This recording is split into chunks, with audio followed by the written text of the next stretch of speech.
Je voudrais du soleil vert, des dentelles et des théières, des photos de bord de mer, dans mon jardin d'hiver.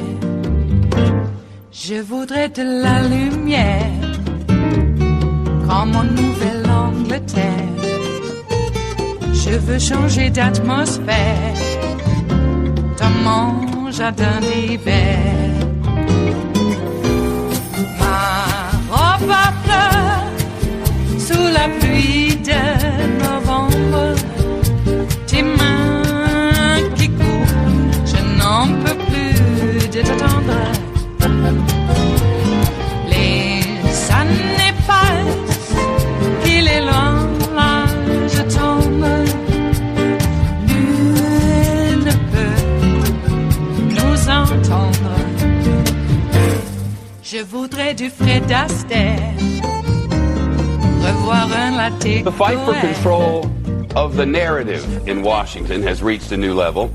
Republicans on the House Intelligence Committee are calling for the committee's Democratic chairman, Adam Schiff, to resign straight to his face.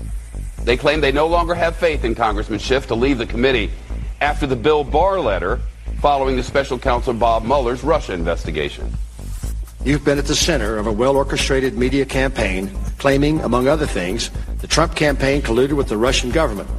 Indeed, before the appointment of Robert Mueller as special counsel, you alleged during one of your frequent television interviews that there was, quote, more than circumstantial evidence, quote, of collusion, but that you could, quote, not go into particulars, close quote. Your willingness to continue to promote a demonstrably false narrative is alarming.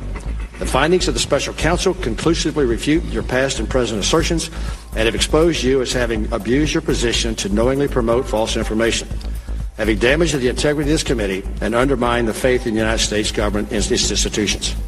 Your actions, both past and present, are incompatible with your duty as chairman of this committee, which alone in the House of Representatives has the obligation and authority to provide effective oversight of the U.S. intelligence community.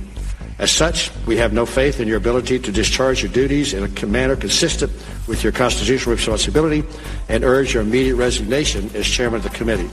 Mr. Chairman, this letter is signed by all 9 members of the Republican side of the House, of the committee. And there was that. Here's how Congressman Schiff responded. My colleagues may think it's okay that the Russians offered dirt on a Democratic candidate for president as part of what was described as the Russian government's effort to help the Trump campaign. You might think that's okay. My colleagues might think it's okay that when that was offered to the son of the president, who had a pivotal role in the campaign, that the president's son did not call the FBI. He did not adamantly refuse that foreign help. No, instead, that son said that he would love the help of the Russians. You might think it's okay that he took that meeting. You might think it's okay that Paul Manafort, the campaign chair, someone with great experience in running campaigns, also took that meeting. You might think it's okay that the president's son-in-law also took that meeting. You might think it's okay that they concealed it from the public. You might think it's okay that their only disappointment after that meeting was that the dirt they received on Hillary Clinton wasn't better. You might think that's okay. I think it's immoral. I think it's unethical.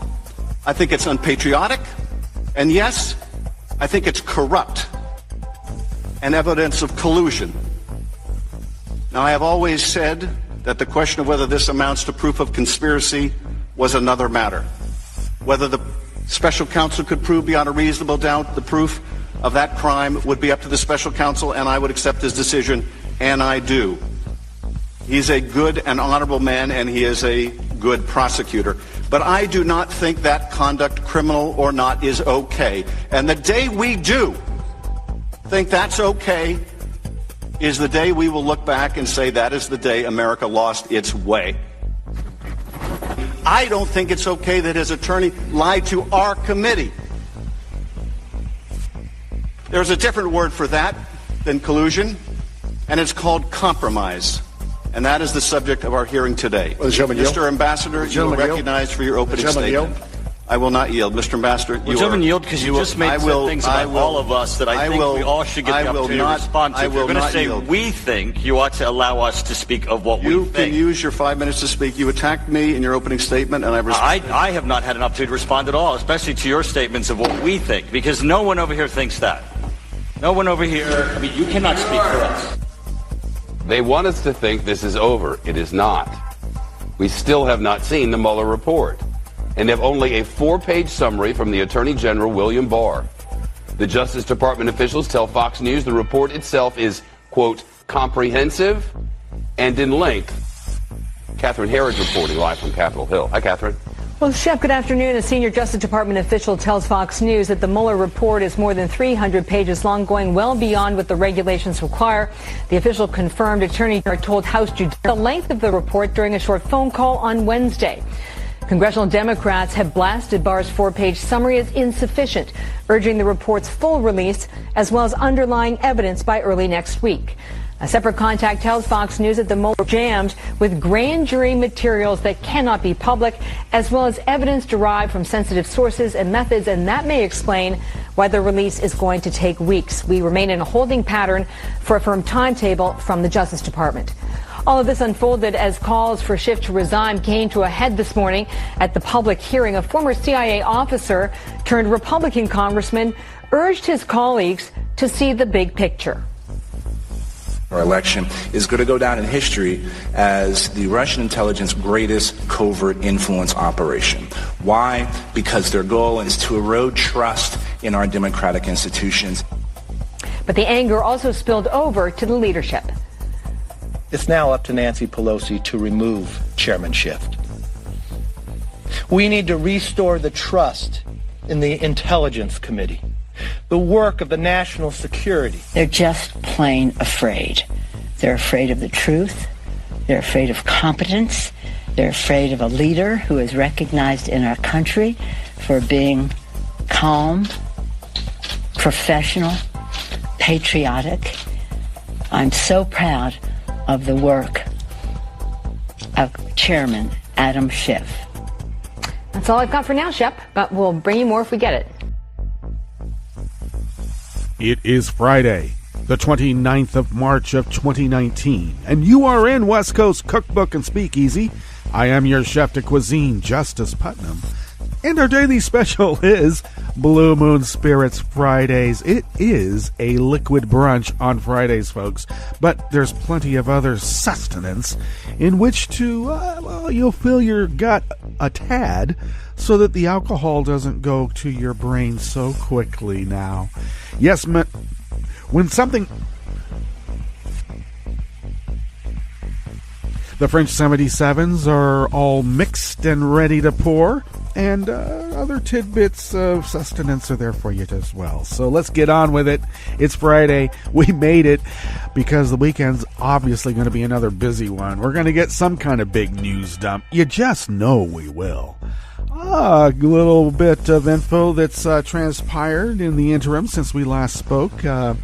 Reminded that there is a grand jury still convened that Mueller had brought about, and they are still investigating. What the hell? Yeah, there was I believe a FOIA request from various press entities and others. And it comes out that the government is still investigating, and there's information that can't be divulged just yet because it would interfere with an ongoing investigation. Interesting that, considering that Trump was in Michigan. I don't know, pandering? Is it pandering when you go to Michigan and tell a bunch of deplorables, yeah, your Great Lakes have record deepness. Record deepness. God, the guy's such an idiot. But he's pandering to him, saying, yeah, I'm going to help you restore the Great Lakes, make the Great Lakes great again. All right, well, I think the Obama administration already had a program that's been doing that. Better not tell Donnie Two Scoops. He'll stop that one in the bud. Speaking of stopping in the bud, he has rescinded his order to defund the Special Olympics. He's blaming it on his people. Yeah, nothing goes by Donnie that Donnie doesn't okay or nix. And you know that he did not like the Special Olympics because of a couple of reasons. I mean, Schwarzenegger being married to Maria Shriver. Oh, you know, Shriver, the family who, with the Kennedys, began the Special Olympics. And he hates the Kennedys, too, in general, because, I don't know, they probably have a little bit older money than his dad has. Truly. And also, I just have to say that the Kennedys weren't really racist, you know? not like Fred. Okay, well, Trump was going off being very profane. Wow, ridiculous bullshit. That's what's coming out of his mouth now in public. All right, but rest assured, if Alexandria Ocasio-Cortez said bullshit, you know that they're going to try to strip her of her Congress position. You know they would, but this guy, he's a mobster. And everybody knows it. So it looks like there's more to the Mueller report than the Barr letter let us know. And Adam Schiff, for the first time, got angry. But I loved the controlled, resolute anger that Adam Schiff presented. God, that was one for the ages. And you only got a little bit of it at the top at Shep Smith's clip here that I put up. Just showing that not everyone at Fox is on board with the GOP celebration of the Barr Memo. Not everybody. But it was a glorious thing to hear, to see, to experience. I'm in agreement with Lawrence O'Donnell that rebuke will be in textbooks if we have schools. I mean, it could be that all the schools are going to collapse. We're really, truly just going to have charter schools, and part of the charter schools is American civics and history. Screw that. If we have an educated public, how the hell do we keep power? And I got to tell you, Trump's rally in Michigan is just another example. It's emblematic of the ignorance, the know-nothingness that he depends upon to hold on to power. Those people were enraptured because they're a cult. Or as I like to say, they are the Heaven's Gate of QAnon People's Templar Knights. Yeah, they're way out there. Way. Well, what's on the rest of the menu here in the Bistro Cafe of West Coast Cookbook and Speakeasy? Indeed, it is Blue Moon Spirits Fridays. A Wisconsin appeals court revived that controversial GOP lame duck law, when actually laws, that have stripped power from every newly elected Democratic officeholder. Yeah, one judge said, you can't use these laws while we're deciding this, and another judge said, oh, no, au contraire. The laws that they enacted in the dead of night after the election that strips power from the governor, the attorney general, and every other newly elected official in the state will be in effect until we can figure out what the hell is going on. That's how it works there. Hey, Matt Gaetz, that Florida repug? He now admits he's just in Congress to protect Trump. Well, as if we didn't know that. And Trump-linked Christian fundamentalists are pouring dark money into Europe to boost the far right. I might consider that to be a violation of the Logan Act, but that's just me. After the break, we move to the chef's table, where a former NSA contractor portrayed as an eccentric hoarder by his lawyers, pleaded guilty in one of the biggest breaches of U.S. secrets. Yeah, this guy's house was full of floppies, weird stuff. I don't know, scary if you ask me. And Facebook toughened its rules on political ads ahead of the European Union vote. All that and more on West Coast Cookbook and Speakeasy. Bon appetit.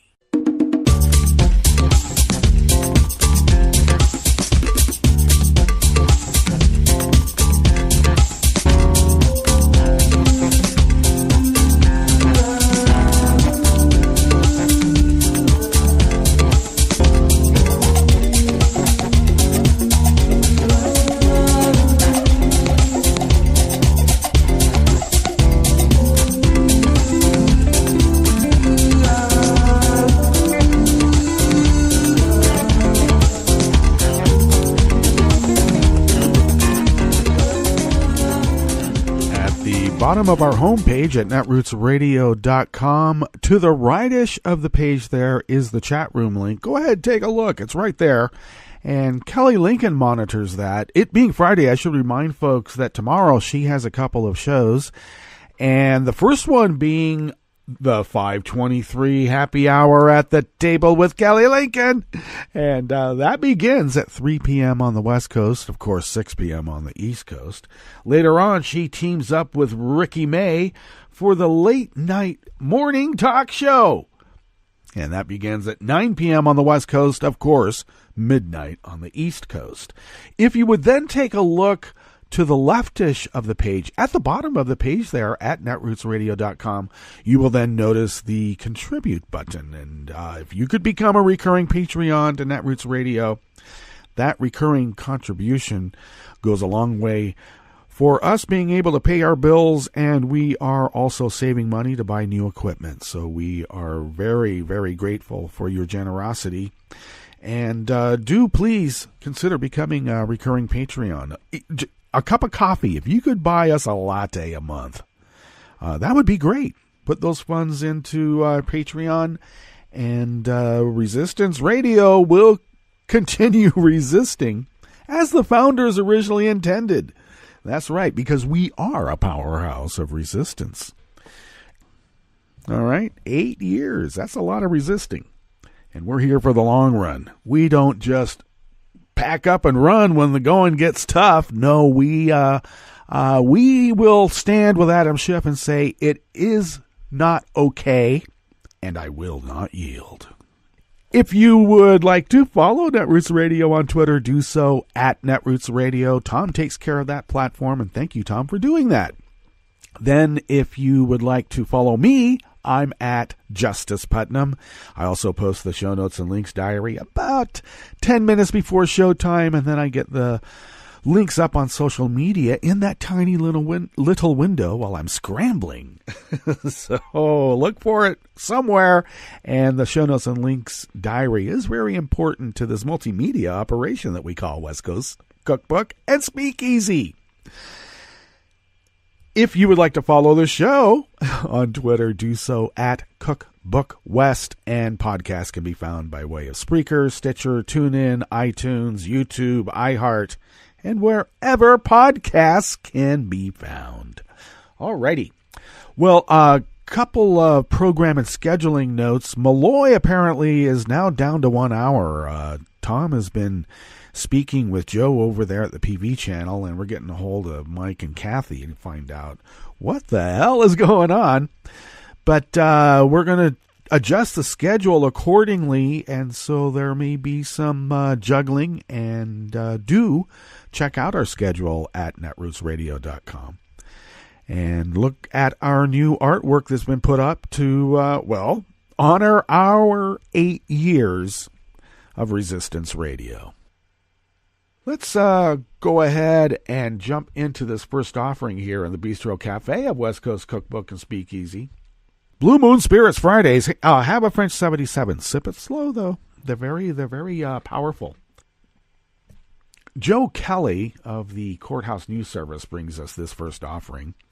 A Wisconsin appeals court granted the Republican-controlled legislature The emergency stay it pushed for after a state judge in Madison blocked controversial lame duck laws just last week, as we reported as well, effectively reinstating the laws pending appeal. The order from a 3-judge panel in the District 3 Court of Appeals in Wausau stayed Dane County Circuit Judge Richard Neese's temporary injunction as the legislature's appeal of his ruling goes forward. Judge Neese's ruling came in a lawsuit brought by the League of Women Voters of Wisconsin and others challenging the legislature's authority to call the extraordinary floor session during which the lame duck laws were passed in December. In the dead of night, and Democrats are not allowed. The laws, which called for legislative approval for discontinuing or settling legal cases, the creation and treatment of guidance documents in agency publications, and suspension of administrative rules, reeled in the powers of Democratic Governor Tony Evers and Attorney General Josh Kaul, who were elected last November. And, of course, Scott Walker signed the bills into law before leaving office in January. They are not the opposing party. They might be the opposing team for a hostile foreign power. When you consider how awash the GOP has been in dark money, and where has that money been coming from? I know the Petersons et al. Have been very, very influential in Wisconsin politics, and with Walker in particular. But let's be clear. This is a multi-pronged effort. Our own oligarchs can't pull this off. They need help. They're not that smart. They're just lucky. Republicans created this chaos and have doubled down on defending their illegal attack on our Constitution and working with, instead of working with the governor to move forward.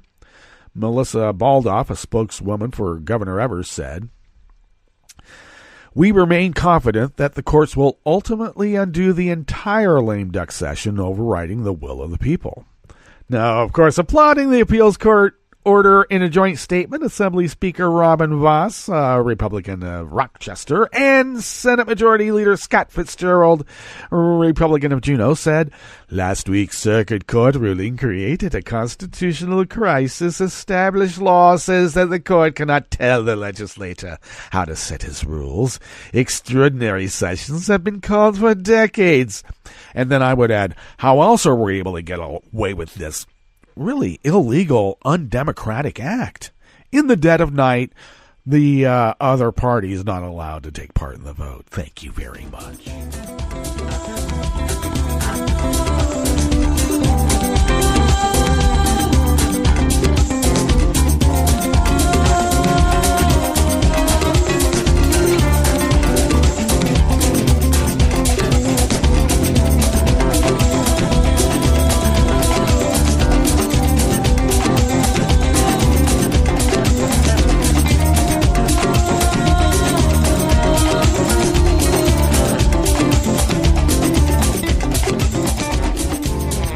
If you have not been following Oliver Willis's very creative threads on Twitter, you better do it. He does bring us this next offering here in the Bistro Cafe of West Coast Cookbook and Speakeasy, and his normal gig is with Share Blue Media. But truly, go read these creative endeavors. That's what I'm calling them, creative endeavors. Very, very telling. And he does what all creative writers do that are effective, and that's create a fictional world with humor, pathos, and fingers on the pulse of what it is happening here in the real world, too. So do that. Well, Matt Gaetz thinks he's in Washington to be Trump's human shield, not Florida's congressman. Of course, we've all known that. We're shocked. I was having a French 77 in Rick's Cafe, and we were speaking just about that. How unself-aware these people are when they admit what they're really doing. They always get caught into admitting it.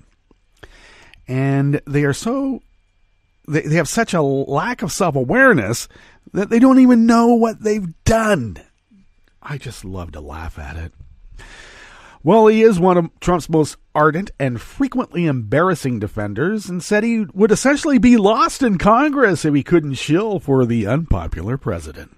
I don't know how I'd fit into this place in the absence of the president, Gaetz told BuzzFeed, seemingly describing his own lack of purpose in a scenario with Trump out of the picture. I wake up every day, and I do what I can to expose what I believe is an intractable bias among the people who are investigating the president, he explained. Well, if I was there speaking with Matt, I would probably point out, the reason there's an intractable bias against this guy is because of experience, all right? Anybody who knows New York real estate really hates this guy. All right. Anybody who's ever done business with this guy hates this guy. And what I want to know is, why do you love him so much? As if to further emphasize his slavish devotion to a corrupt racist, Gaetz said of the U.S. Congress, "This place sucks." Gaetz was elected by thousands of people in Florida's 1st Congressional District to represent them in Congress, but instead he has spent the 2 years since he was sworn in as a human shield for Trump. Well, I might argue with Oliver that maybe the thousands of people voted for him to do just that, because they're a bunch of idiots too. Oh, did I say... Oh, I'm not supposed to insult the voters. How did we get here? Let me just say real quick, it's Friday. We've been going over into our break period quite religiously this week, by the way. I was watching the American History Channel, I believe is what it's called, and they have a series called Apocalypse: The Rise of Hitler. And I swear to God, please watch it. Those of you who were not able to experience the rise and fall of the Third Reich, one of the great documentaries of all time, read the book. It's the seminal text on what happened. But what was happening on the American History Channel was a chronicling of the rise of Hitler. And I swear to God, it was very much like Trump. The abusive father, overbearing, very strict. At the same time, kid kind of got bailed out a bit. He only truly loved his mother. I mean, almost a kind of weird Diana type figure. She had died of cancer fairly young. The accumulation of wealth. When you hear the speeches at Hitler's various rallies, he flew. He was one of the first candidates to ever fly, and he traveled all over the regions and touched down and spoke, and people who had never seen anybody outside of their tiny region were enthralled. But the rhetoric is a mirror. It's an exact mirror of what Trump does.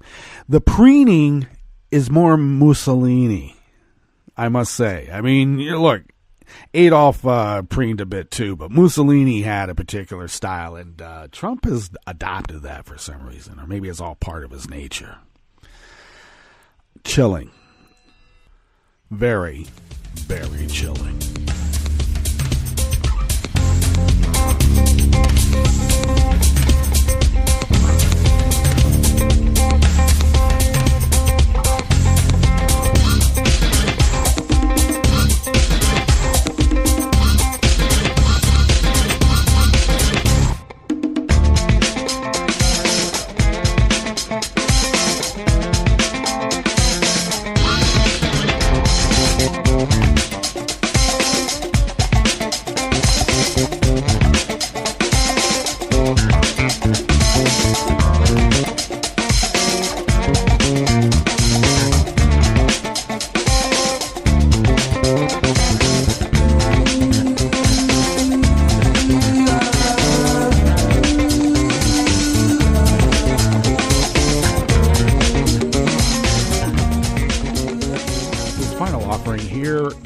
The Bistro Cafe of West Coast Cookbook and Speakeasy is out of the Independent Media Institute, written by Claire Provost and Mary Fitzgerald.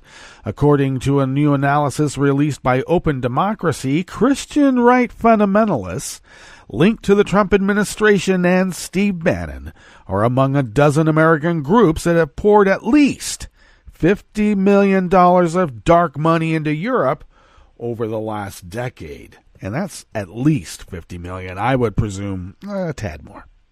Between them, these groups have backed armies of ultra-conservative lawyers and political activists, as well as so-called family values campaigns against LGBTQ rights, sex education, and abortion, and a number appear to be having increasing links with Europe's far right. They're spending money on a scale not previously imagined, according to lawmakers and human rights advocates who have called the findings shocking. Among the biggest spenders is a group whose chief counsel is also Trump's personal lawyer, Jay Sekulow. Another organization has collaborated with a controversial Rome-based institute backed by Steve Bannon. None of these American groups disclose who its donors are, though at least two have links to famous conservative billionaires, such as the Koch brothers and the family of Trump's education secretary, Betsy DeVos. Well, of course. Amway is going to be in there somewhere because it is a pyramid scheme. A cross-party group of more than 40 members of the European Parliament has called on the EU's transparency czar, Frans Timmermans, to look into the influence of U.S. Christian fundamentalists with the greatest urgency. In a letter reacting to the findings, and copied to the presidents of the European Council, European Commission, and European Parliament, the MEPs have demanded action to protect European democracy against nefarious outside influences. And guess what, folks? We're the nefarious outside influences. These people are over in around the world fomenting a rightist Nazi uprising in our name. Do we let it go on? I think not. I don't think that's okay. And if you're with me, we will not yield. Let's go ahead and get to our break then, and when we come back, we will indeed go through weather from around the world, and we will indeed finish up with the stories that we've curated for you today. Indeed! You are listening to West Coast Cookbook and Speakeasy, and we will be right back. You are listening to netrootsradio.com. Please hang up and try again.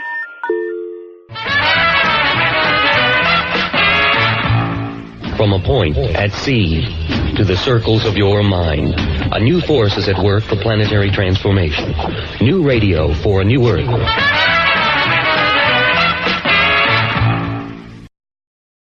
This is Take Two Movie Review. I'm Clinton Johnston. This week, Not So Spirited Awry. Warning, this Take Two contains major spoilers. Wonder Park is what I call a garden fence story. It starts in the normal, mundane world where our child protagonist, these days usually a girl, crawls through a hole in the garden fence, or enters a wardrobe in the attic, or gets swept up by a tornado, or accesses a hidden train platform, to be transported to a magical world in which she or he has adventures and then returns, changed and ready to face the mundane world.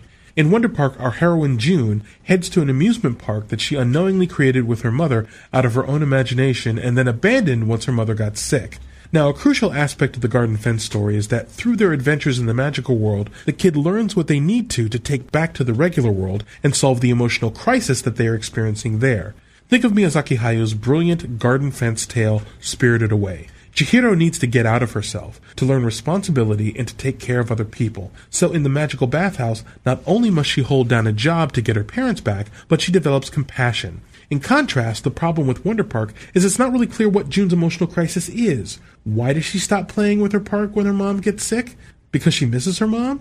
So what is it that she learns through her time in the magical park? Not to be so sad? That she can express her imagination without her mom? That's a strange takeaway when the emotional climax in the regular world is built around June getting her mom back. Long story short, without a clearly defined emotional crisis, June's magical adventures can't teach her what she needs to progress, and without that development, the movie fails to have penetrating emotional impact. I mean, go see it. There are some nice action sequences, and the animation is good, but then go rewatch Spirited Away. This has been Take Two Movie Review. I'm Clinton Johnston. Catch up with us at take2moviereview.com and feed us back on our page on YouTube.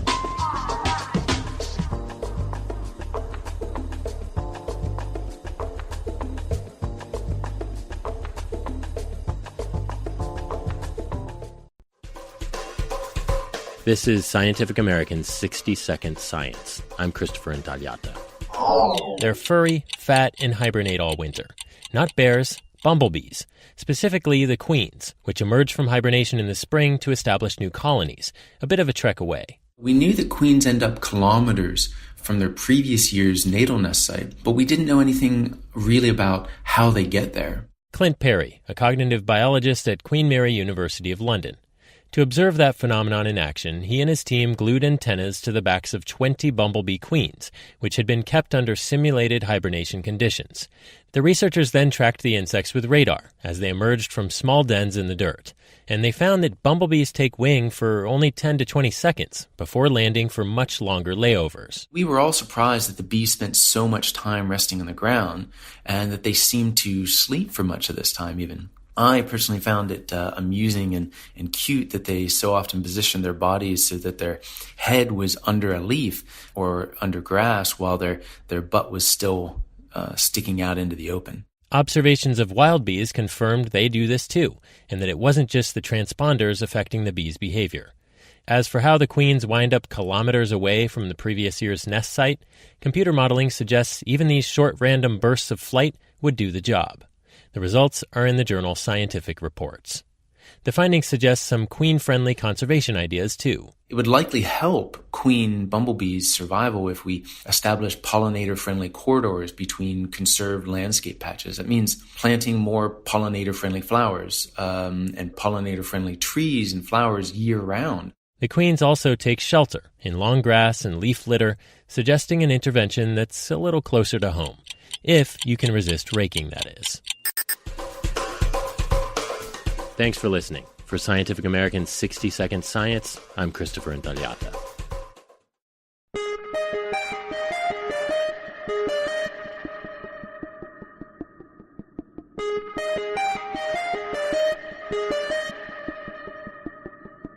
Hi, I'm Tom Hartman, and since you're listening to netrootsradio.com, show your progressive side and go to the donate button on the bottom of the homepage. It's progressives like you who power Netroots Radio and keep the progressive message beaming everywhere 24 hours a day.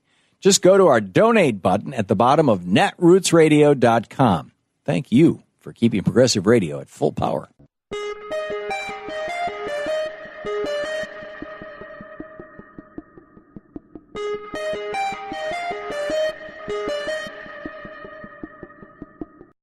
Aren't poll taxes illegal, forbidden, unconstitutional?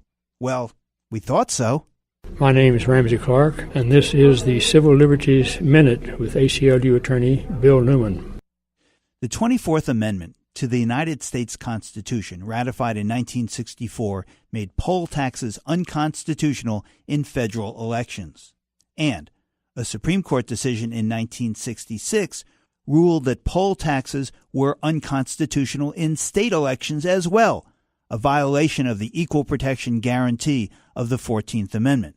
So, between the Supreme Court's decision and the constitutional amendment, we all thought that the poll tax was dead. But now in Florida, it's returning. Last November, Florida voters approved a ballot measure to restore voting rights to 1.4 million persons with felony convictions who would serve their sentences. But now, Florida is on the verge of requiring persons who want to have their voting rights restored to have to pay any and all court costs and fines before they can get on the voter rolls. Really, you owe $25 in court costs, and the penalty is you can't vote in Florida. That's the proposal to discriminate against poor people and disproportionately people of color. A 2019 version of the poll tax. The Civil Liberties Minute is made possible by the ACLU because freedom can't protect itself. I'm Rick Smith, and this is Labor History in 2. On this day in labor history, the year was 1918, and someone was born who would forever change the retail industry in the United States. His name was Sam Walton. Sam Walton opened his first Walmart store in 1962 in Rogers, Arkansas. Just 20 years later, Sam Walton was the richest man in the United States. By 2014, Walmart had grown to the largest private employer in the United States, employing 1.4 million people. The Walmart company is staunchly anti-union. Recently, a campaign has emerged to organize Walmart workers. The campaign started because Walmart employees earn less than those at most other big retail chains. Workers often have to deal with erratic scheduling and part-time status, even when they want more hours. Many of the Walmart workers rely on government assistance just to make ends meet. A study of stores in Wisconsin found on average workers from just one store use nearly $1 million in government aid annually. But there's an effort to change all of that. It's called the organization United for Respect at Walmart, our Walmart for short. The group has gained media attention by organizing worker protests at stores across the country on Black Friday. The day after Thanksgiving is the busiest shopping day of the year. In 2014, Black Friday protests occurred at 1,600 stores across the nation. Union and community members have joined Walmart workers in pickets and rallies. Interfaith Worker Justice has also been a strong supporter of the campaign. While Walmart has done virtually everything in its power to break the spirit of the Our Walmart members, there is evidence that the will of the workers is working. In early 2015, Walmart announced that it would raise the base wage for part-time workers, proving that there is power in numbers and organized workers can fight and win for a better future. Green New Deal is not the solution to climate change. In fact, it's part of the problem. Senate Republicans ridicule climate solutions. This is deadly serious for us. As Democrats fight back during Green New Deal stunt vote in the Senate. New Mexico and Puerto Rico set targets for 100% renewable electricity. Plus, Big Oil has spent $1 billion on climate lobbying and ads since the Paris Agreement. All of that propaganda revealed and much more. Straight ahead from BradBlog.com, I'm Brad Friedman. And I'm Desi Doyen. Stand by for 6 minutes of independent green news, politics, analysis, and snarky comment. Mr. President, this is the real solution to climate change. Babies. Some things don't need a snarky reply, do they? Nope. This is your Green News Report.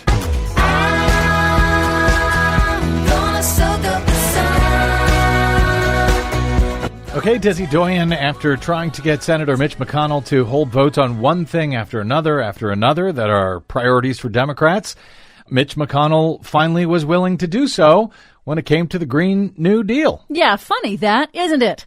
As expected, Senate Democrats rejected what they called a sham vote on the non-binding Green New Deal resolution. It was brought to the Senate floor on Tuesday by Republican Senate Majority Leader Mitch McConnell without any hearings or expert testimony in hopes of creating a wedge among Democrats. So the actual legislation was not in any way reviewed, was not marked up in committee, and yet he just threw it out onto the floor for a vote. Exactly. Not a sham at all. The non-binding resolution, which calls for mobilizing the nation to create millions of jobs by addressing climate change, failed 57-0 as nearly all Democrats voted present. 3 Democrats voted with the Republicans: Joe Manchin of West Virginia, Doug Jones of Alabama, and Kyrsten Sinema of Arizona, along with independent Angus King from Maine. But even as Midwesterners right now are suffering in historic flooding, Republican Senator Mike Lee of Utah joked about global warming and extreme weather. Climate change hit home in Utah when our own state was struck not simply by a tornado, Mr. President, but by a tornado with sharks in it. Yep, that's right. He made a joke about Sharknado. It's not all that funny, and you would think that Mitch McConnell of Kentucky would realize that and would realize that the Green New Deal would help out a whole lot of his constituents in the coal industry who are losing their jobs and who are, frankly, losing their lives. And just want to point out that extreme weather disasters cost the U.S. nearly $100 billion last year alone. Democratic Senator Sheldon Whitehouse of Rhode Island, whose tiny coastal state is already already impacted by rising seas, excoriated Republicans and noted that they have no plan to deal with climate change. I join in my colleague's sense of offense that the other side thinks that this is something funny. This is not funny for Rhode Islanders. This is deadly real. Disagree with our measures? Fine.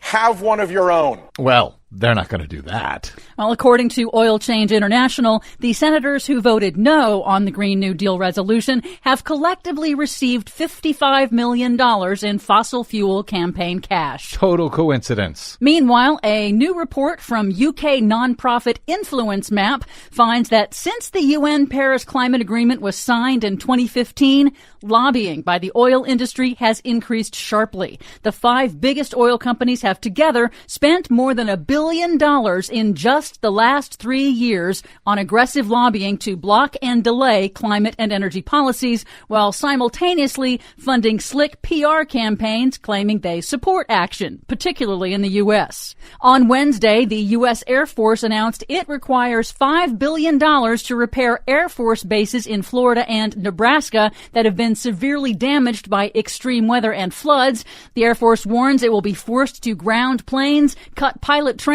and halt base construction projects in 18 states. And those base construction projects, that's the money that Donald Trump was going to move to his border wall, isn't it? Yep.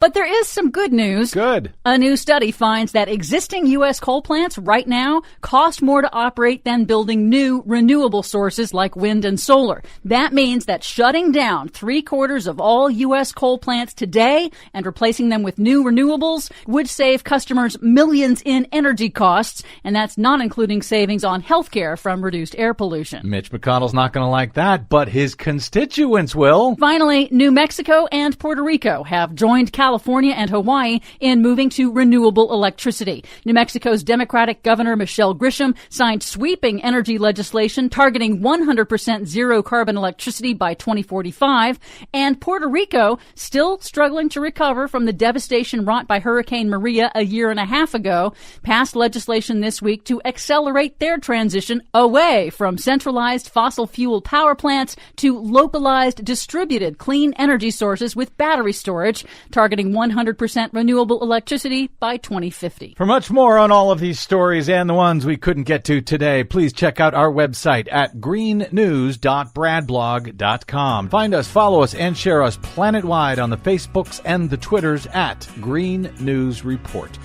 I'm Brad Friedman. And I'm Desi Doyen. And this has been your Green News Report. Yes, something cold made a mess of my old Kentucky home.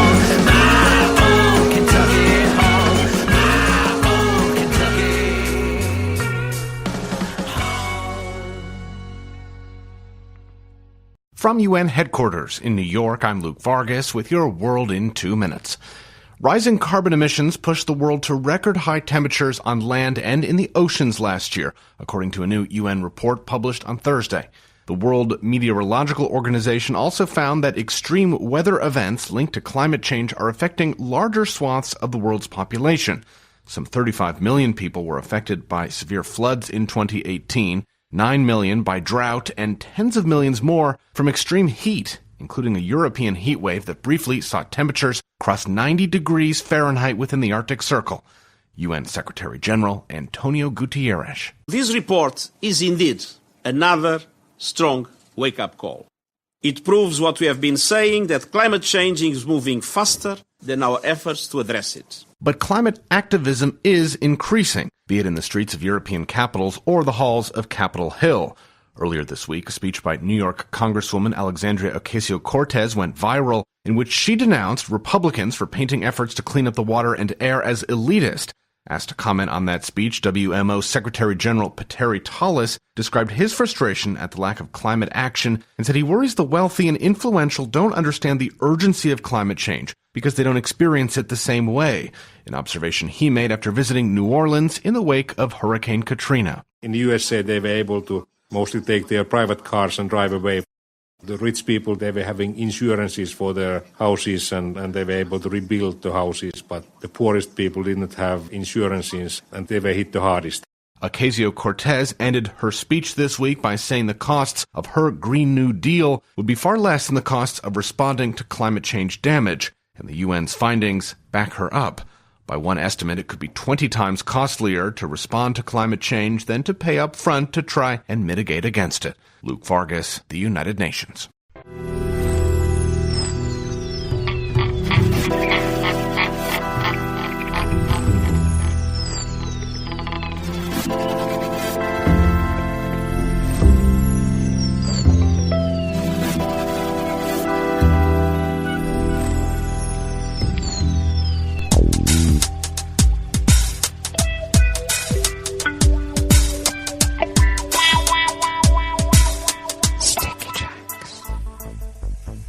Thank you for accompanying us here to the chef's table at West Coast Cookbook and Speakeasy.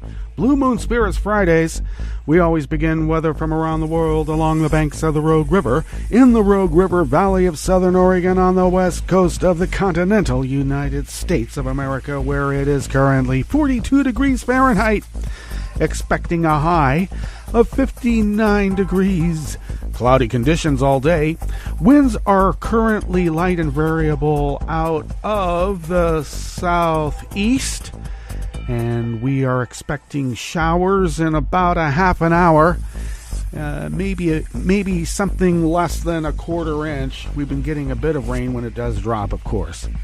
And then decreasing possibility of rain into this evening.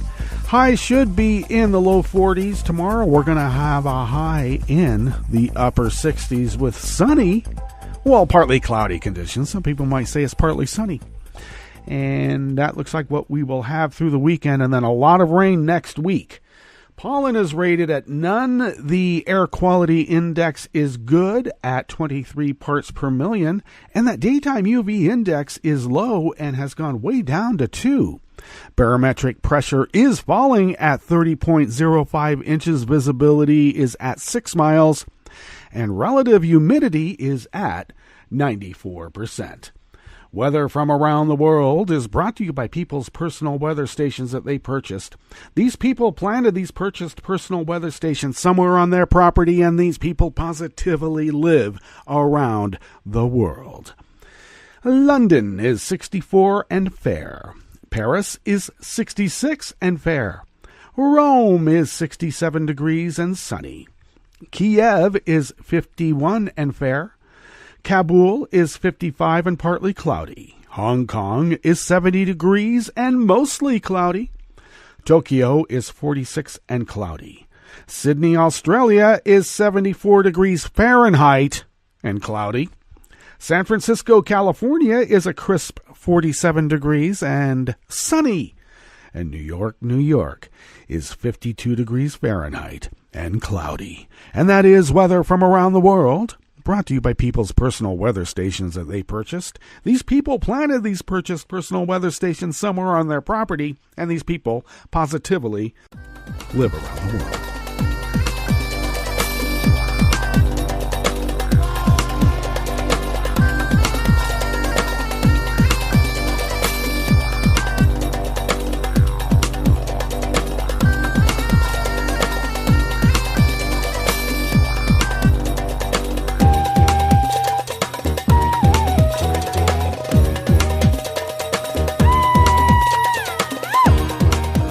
Worker bees at Reuters brings us this first amuse-bouche here at the chef's table at West Coast Cookbook and Speakeasy. A former NSA contractor, portrayed as an eccentric hoarder by his lawyers, pleaded guilty in a Baltimore, Maryland court on Thursday to stealing classified documents in a deal likely to put him in prison for 9 years.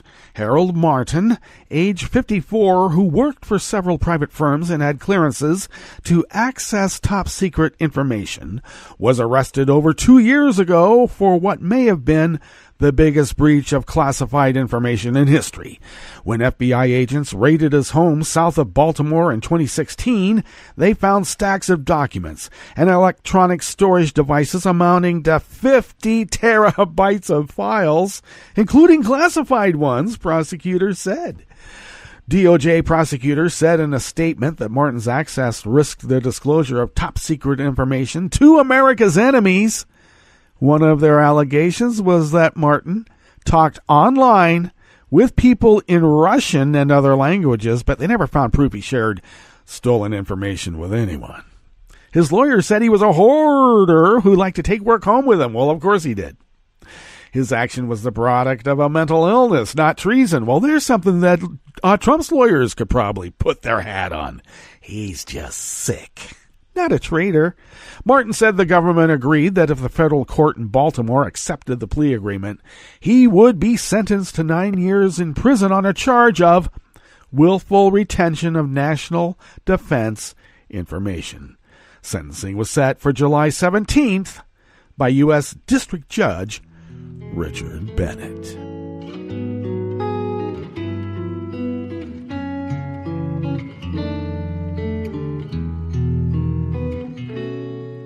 Je te donne ce mon amour pour la vie entière.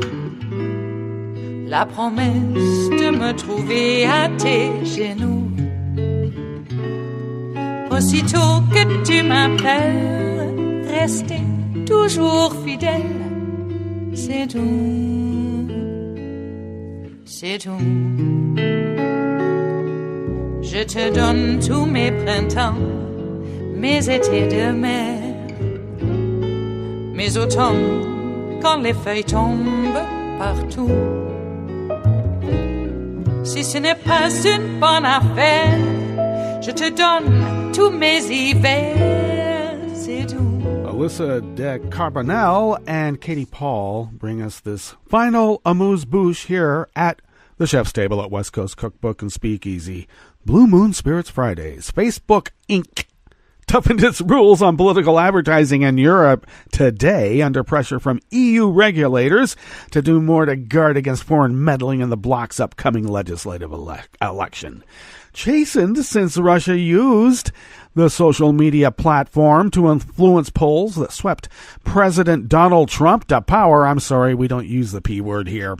Let me retract that. We meant Donald Trump to power. Facebook says it has plowed resources and staff into safeguarding the ballot across 27 EU nations on May 26.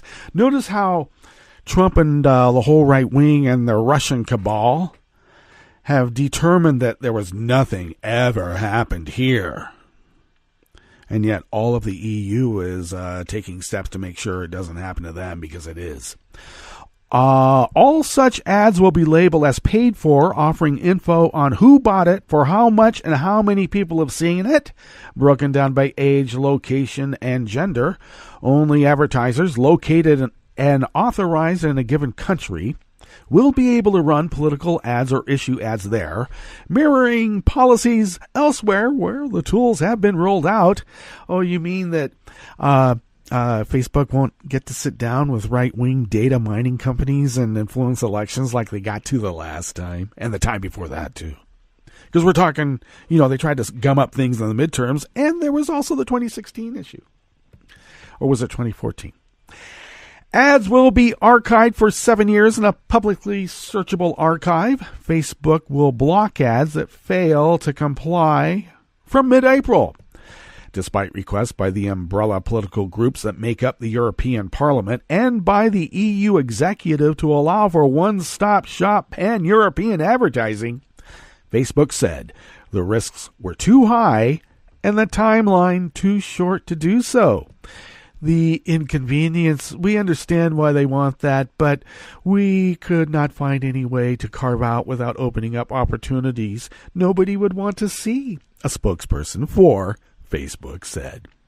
Doing so when polls in each of the 27 EU member states are governed by local election rules and would allow little recourse for regulators in case of a breach of law. The ad transparency rules already in place now in the United States, Britain, Brazil, India, Ukraine, and Israel will be rolled out globally by late June, the company said. Well, let's find out if they do. All right, that brings us to the end of our broadcast period for the day and also for the week. You know that Netroots Radio is going to be broadcasting on, and we're going to meet up on Monday for River City Hash Mondays. So do stay tuned to Netroots Radio all day, all night, all weekend for all the breaking news as it breaks. And we'll meet up here on Monday, right here in West Coast Cookbook and Speakeasy Bon appétit.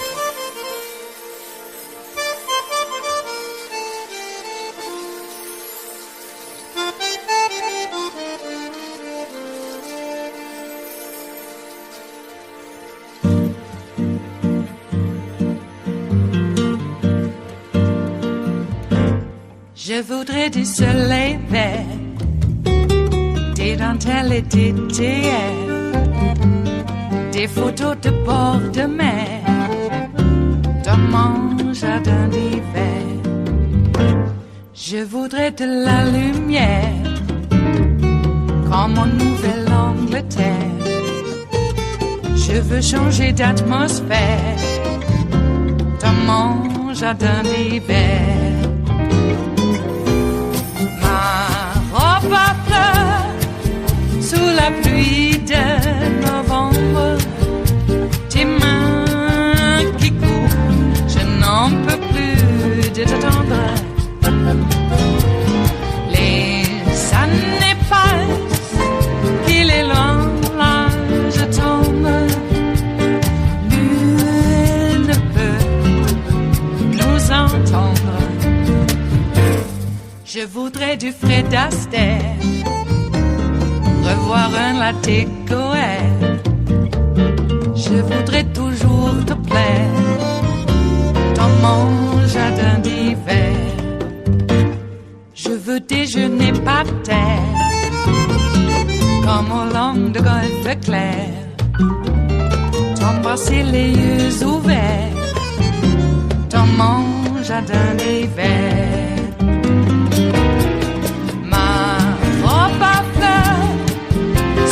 Pluie de novembre, tes mains qui courent, je n'en peux plus de t'attendre.